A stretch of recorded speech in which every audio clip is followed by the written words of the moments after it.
जय माता दी। ध्यानं करोमि ते देवी ब्रह्मचारिण्ये अनुत्तमे ज्ञानं देहि तपो मूर्ते भक्ति मुक्तिम प्रदेहि। जय मां ब्रह्मचारिणी। आज नवरात्रि का दूसरा दिन है। प्रिय श्रोताओं, इस शुभ अवसर पर सुनिए मां ब्रह्मचारिणी की संपूर्ण कथा और आरती। मां अपने इस स्वरूप में सफेद वस्त्र धारण किए हुए हैं।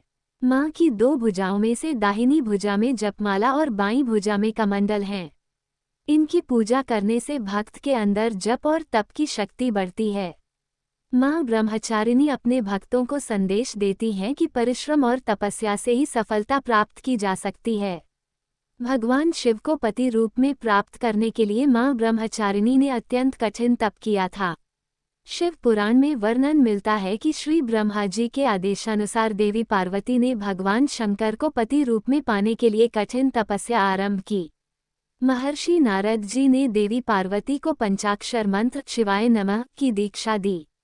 दीक्षा लेकर देवी पार्वती अपनी सखियों के साथ तपोवन में चली गईं और कठिन तप में लीन हो गईं। माता पिता की आज्ञा लेकर देवी पार्वती ने पहले अपने राजसी वस्त्र और अलंकार त्यागे।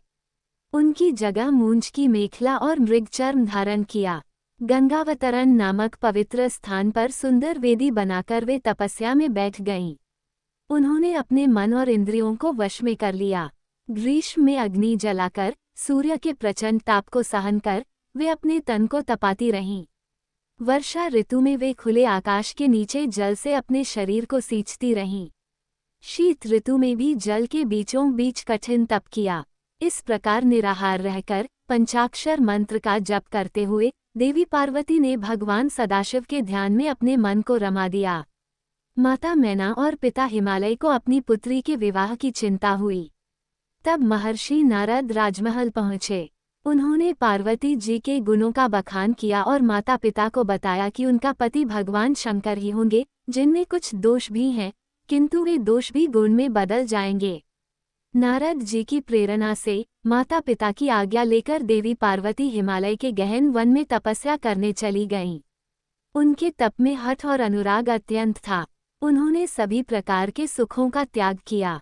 1000 वर्ष तक मूल और फल, 100 वर्ष तक केवल शाक का आहार, कुछ दिन सिर्फ पानी और हवा, फिर वृक्ष से गिरी बेल की सूखी पत्तियां खाईं।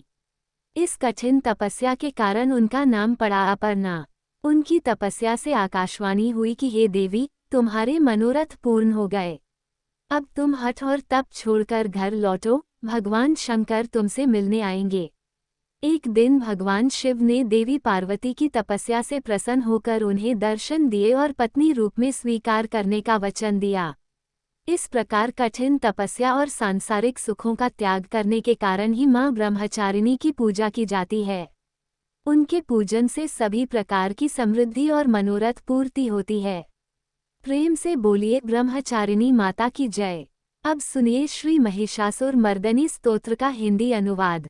हे हिमालय राज की पुत्री, हे गिरजा देवी, विश्व को आनंदित करने वाली माता, नंदी गणों द्वारा पूजित, विंध्याचल के शिखर पर निवास करने वाली देवी, अपनी लीला से भगवान विष्णु को प्रसन्न करने वाली।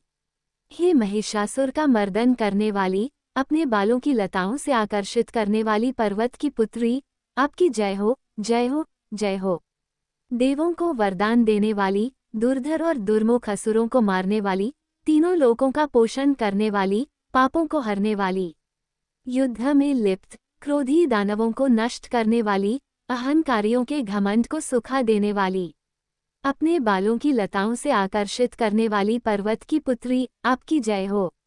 शत्रुओं के हाथियों की सूंड काटने वाली, उनके सिरों के टुकड़े करने वाली, अपने भुजाओं के अस्त्रों से चंड और मुंड के शीश काटने वाली, रण में मदोन्मत्त शत्रुओं का वध करने वाली, अजर अविनाशी शक्तियां धारण करने वाली, प्रमथना अर्थात शिव जी की चतुराई जानकर उन्हें अपना दूत बनाने वाली, शत्रुओं के दूतों के प्रस्ताव का अंत करने वाली, शरणागतों को अभय दान देने वाली, त्रिशूल धारण करने वाली, देवताओं की दुनदुभी से ध्वनि फैलाने वाली, अपने हुंकार से राक्षसों को भस्म करने वाली।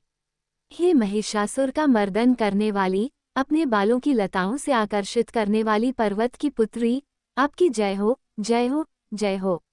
रणभूमि में चमेली के पुष्पों की तरह कोमल, स्त्रियों के साथ रहने वाली, उनके बालों की लताओं जैसी सुंदर, तीनों लोकों में संतुलन और कल्याण फैलाने वाली, आपकी जय हो। सभी प्रेम से बोलिए मां ब्रह्मचारिणी की जय। यदि आपको यह वीडियो पसंद आया हो तो इसे लाइक करें, अपने प्रियजनों के साथ शेयर करें और चैनल को सब्सक्राइब करना न भूलें।